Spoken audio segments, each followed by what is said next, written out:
और चलिए बुलेटिन में आगे बढ़ते हैं और बात करते हैं प्रदूषण को लेकर। दिल्ली एनसीआर समेत हरियाणा में प्रदूषण का स्तर अभी भी गंभीर बना हुआ है। सुबह के वक्त ठंड के साथ प्रदूषण की मार से लोग खासे परेशान हैं। राजधानी दिल्ली में तो प्रदूषण की स्थिति बेहद गंभीर बनी हुई है। सीपीसीबी के अनुसार दिल्ली का एयर क्वालिटी इंडेक्स कई क्षेत्रों में बहुत खराब श्रेणी में है। दिल्ली, नोएडा, ग्रेटर नोएडा, फरीदाबाद, गाजियाबाद समेत एनसीआर के कई इलाकों में हवा की गुणवत्ता चिंताजनक है। एयर क्वालिटी इंडेक्स का स्तर जिस तरह से दिल्ली एनसीआर रीजन्स में देखने को मिल रहा है, 450 के पार के करीब air quality index Delhi NCR regions में है, जिसकी वजह से काफी परेशानियां भी लोगों को झेलनी पड़ रही हैं। आंखों में जलन, गले में जलन और ऐसी ही कई स्वास्थ्य संबंधी समस्याओं से लोगों को जूझना पड़ रहा है। बढ़ते प्रदूषण को लेकर दिल्ली एनसीआर में और राजधानी दिल्ली में कई तरह के कदम भी उठाए जा रहे हैं।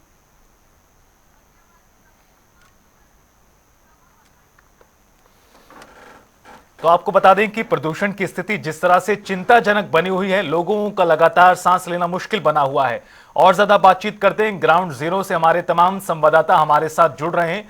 राई से हमारे साथ लाजपत हैं, यमुनानगर से सरबजीत बावा और रमेश कुमार हमारे सहयोगी फतेहाबाद से हैं। लाजपत, शुरुआत आप ही के साथ करते हैं।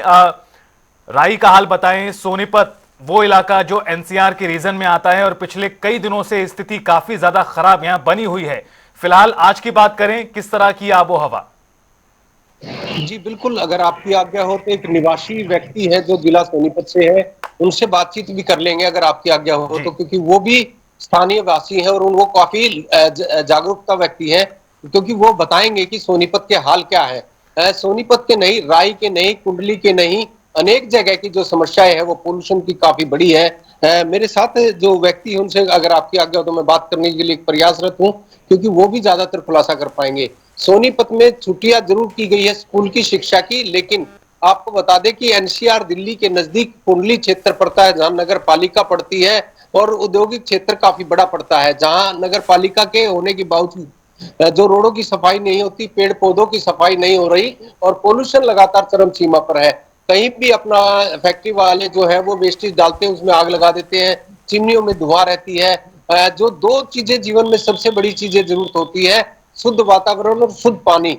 जल ही जीवन है और शुद्ध ही वातावरण लोगों को जिंदा रखता है, जीव जंतुओं को रखता है, जो किसी भी कीमत पर नहीं मिलता। लेकिन दोनों के साथ सोनीपत में खेल खिलाड़ जो ज्यादातर होता दिखाई दे रहा है, क्योंकि जो फैक्ट्री मालिक है जो दिल्ली से निकाले गए थे वो पनाह कहीं ना कहीं सोनीपत के अंदर ले रहे हैं, जिनका पोल्यूशन लगातार सोनीपत की आब हवा को खराब कर रहा है। जहां अगर पानी की बात करें तो जमीन में बोरिंग निकालकर जो केमिकल्स पानी है वो जमीन में छोड़ रहे हैं। खुले में चिमनियां हैं, उनका पोल्यूशन है। जो अवैध वाहन है जिनकी समय सीमा जा चुकी है वो रोडों पर है। अनेक तरह की समस्याएं जो सोनीपत के वासियों के सामने है। अगर आपकी आज्ञा हो तो मैं एक स्थानीय निवासी है उनसे बातचीत कर लेता हूं, क्योंकि वो भी बताएंगे कुछ ना कुछ। उनसे भी बात करने के बाद कुछ ना कुछ बात खुलकर आएंगी। आप सोनीपत में रहते हैं और आपका आयु जो है वो भी काफी हो चुकी है, आपने सोनीपत में जीवन अपना व्यतीत किया है। आप देखते हैं कि सोनीपत के हालात किस तरीके से बदले हैं, क्योंकि सोनीपत में जब से फैक्ट्री आई है उसके बाद ही पोल्यूशन ज्यादा आया है।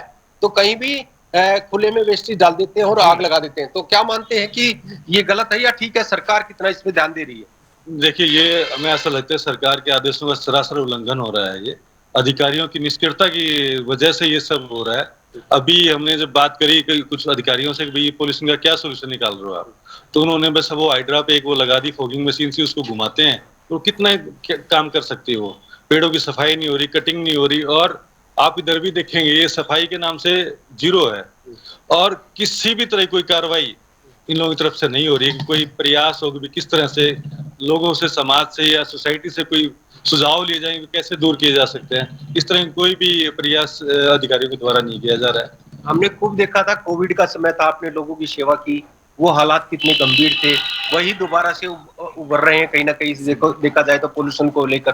तो कोविड का समय देने के बावजूद भी अधिकारी काम नहीं कर पा रहे, या लोगों की लापरवाही है, या किस तरीके से देखते हैं? नहीं, ये अधिकारी सिर्फ फॉर्मेलिटीज में घुसे रहते हैं, अपने कमरों से बाहर नहीं निकलते हैं। आज डेंगू का प्रकोप फैल रहा है, नहीं कहीं छिड़काव हो रहा है, कई बार कहने के बाद भी इनसे कहते हैं कि फॉगिंग मशीन लगाई जाए, दवाइयां डाली जाएं, लेकिन कहीं पे भी शायद ध्यान नहीं दिया जा रहा। यानी कि सोनीपत में दोनों चीजों से खिलवाड़ है, पानी से भी और हवा से भी। दोनों बिल्कुल, चीजें लाजपत अनमोल है, जीवन में सबसे बड़ी चीज है।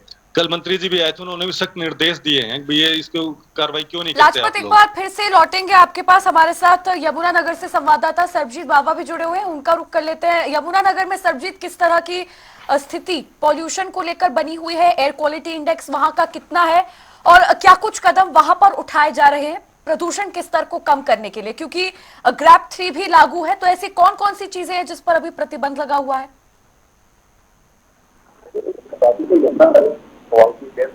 की बात करें तो आज जो है 228 किया गया। हालांकि 228 देखा जाए शहर के अकॉर्डिंग बहुत ज्यादा है, जिसको लेकर लोगों को जो है कहीं भी सांस लेने में दिक्कत आ रही है, गर्मी की समस्या है और इससे सर दर्द और कैंसर तक की बीमारियां जो है, लीवर की प्रॉब्लम, फेफड़ों की प्रॉब्लम, कई तरह की प्रॉब्लम जो है वो हो सकती है। जिला प्रशासन द्वारा हालांकि इसको निपटने के लिए कल ही जो है एंटी स्मॉग मशीन जो है वो लेके आया। उसके साथ कहीं भी जो पेड़ों को या शहर की आबो हवा को स्वच्छ करने के लिए उसका छिड़काव जरूर किया गया है। के तौर पर जो है उसको कल लाया गया है। तो जिला प्रशासन का भी दावा है कि एंटी स्मॉग मशीन जो है लगातार अपना काम करेगी और जो पोल्यूशन बढ़ रहा है उसको रोकने में कहीं ना कहीं जो उसका जो है इस्तेमाल किया जाएगा। लेकिन इस तरह से बात करें दीपावली के बाद से जो प्रदूषण है जिले का वो कम होने का नाम नहीं ले रहा। लगातार 200-250 के बीच में जो है चल रहा है।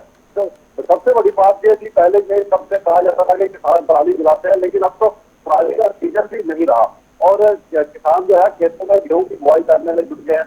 लेकिन अभी भी जो एयर क्वालिटी इंडेक्स है वो उसका बिल्कुल बने रहना, 228 तक भी बने रहना जिला वासियों के लिए कहीं ना कहीं घातक साबित हो रहा है। हालांकि पोल्यूशन विभाग द्वारा 11 के करीब ऐसे स्क्रीनिंग प्लांट भी किए गए हैं जिनसे वायु प्रदूषण जो है ज्यादा हो रहा है।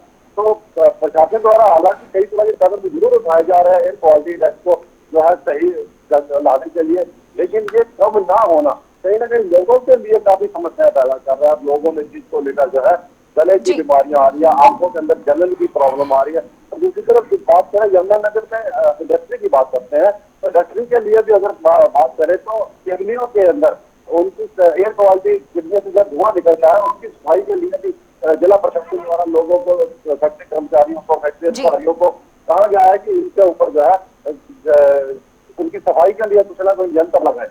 लेकिन उनकी अगर बात करें, यंत्रों की बात करें तो उनके जो उनकी सफाई के लिए जो यूज होते हैं, कार्बन वगैरह जो ना निकले उसके यूज होते हैं वो काफी कॉस्टली है। तो अधिकारी इसको लेकर कहीं ना कहीं लापरवाही करते हैं, जिसके कारण जो है शहर का जितना धुआं है वो लोगों के लिए जरूर बनता नजर आ रहा है।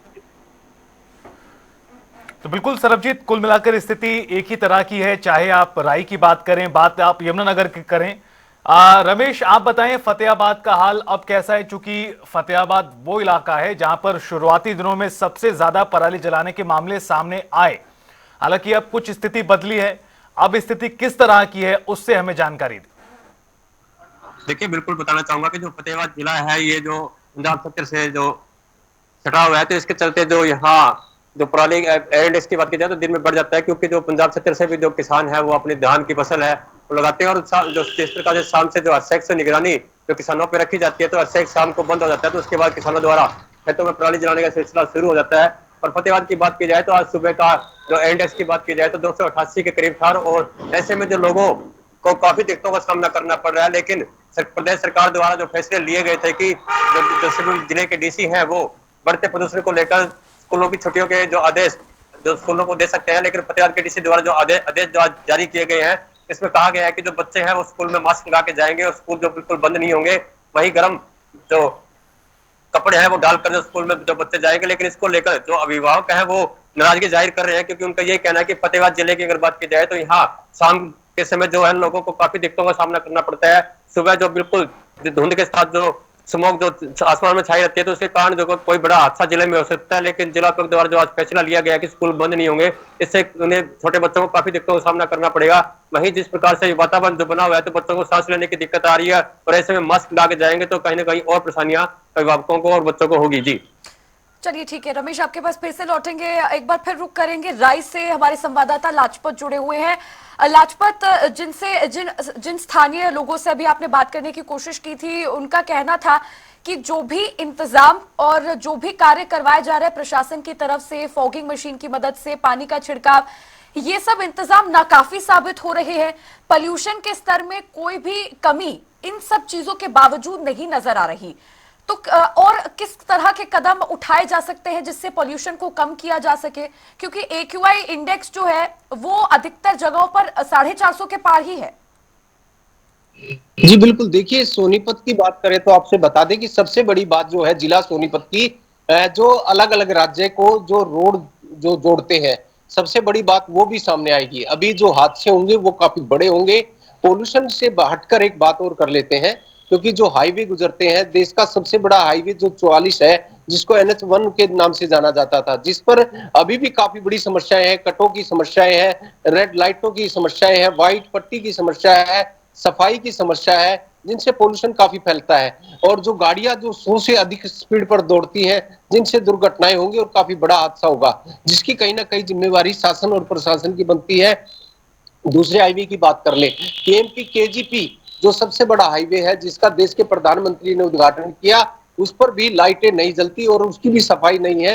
उस पर भी काफी गड्ढे हैं, जिस पर 120 की स्पीड जो गाड़ी दौड़ती है, जिस पर लाइटें भी नहीं है। 0 पॉइंट जो पड़ता है, जो देश के हाईवे 44 पर भी जोड़ता है, KMP KGP को भी जोड़ता है, जो 0 पॉइंट है उसकी ही कोई पहचान नहीं है।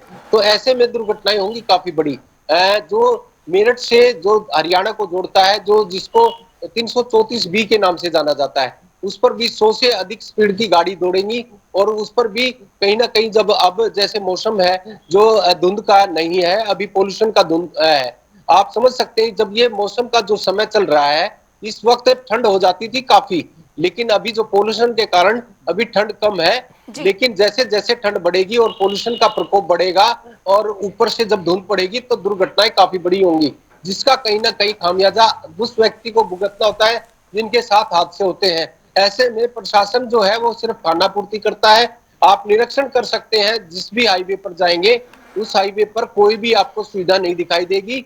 लोगों से करोड़ों रुपए जो टोल का वसूला जाता है, लेकिन आपको बता दें, हादसे जिसके साथ होता है, जिसका परिवार गुजर जाता है, उसके लिए काफी बड़ी समस्याएं हो जाती हैं। आपको भी पता है, जब फॉगिंग का टाइम होगा, जब धुंध पड़ेगी और ये पोल्यूशन होगा, तो लोगों को अपनी यात्रा तय करनी होगी, लेकिन यात्रा जो है वो किसी दुर्घटना में बदल सकती है। ये जितने मेरे पास से हाईवे गुजरते हैं, सभी अलग अलग राज्य को जोड़ते हैं। अनेक जगह जहाँ तीर्थ स्थान भी लोग अपनी मजबूरी के लिए जाते हैं, भगवान के नाम लेने के लिए जाते हैं कि भाई हम अपनी समस्या जो है कोई नहीं सुनता, तो भगवान के सामने जाते हैं। लेकिन वो वापसी जब गुजरते हैं या जाते हैं, तो फॉगिंग होती है, गड्ढे होते हैं, लाइटें नहीं होती, व्हाइट पट्टी नहीं होती। ये कहा जा सकता है कि स्वास्थ्य संबंधी समस्याएं तो प्रदूषण की वजह से लोगों को हो ही रही है, लेकिन इससे दुर्घटनाएं भी बढ़ सकती है, सड़क हादसे भी बढ़ सकते हैं, क्योंकि विजिबिलिटी कम हो जाती है। चिंताजनक बात है। क्या कुछ और कदम प्रशासन की तरफ से उठाए जाते हैं, देखने वाली बात होगी। आप सभी का जुड़ने के लिए बहुत बहुत शुक्रिया।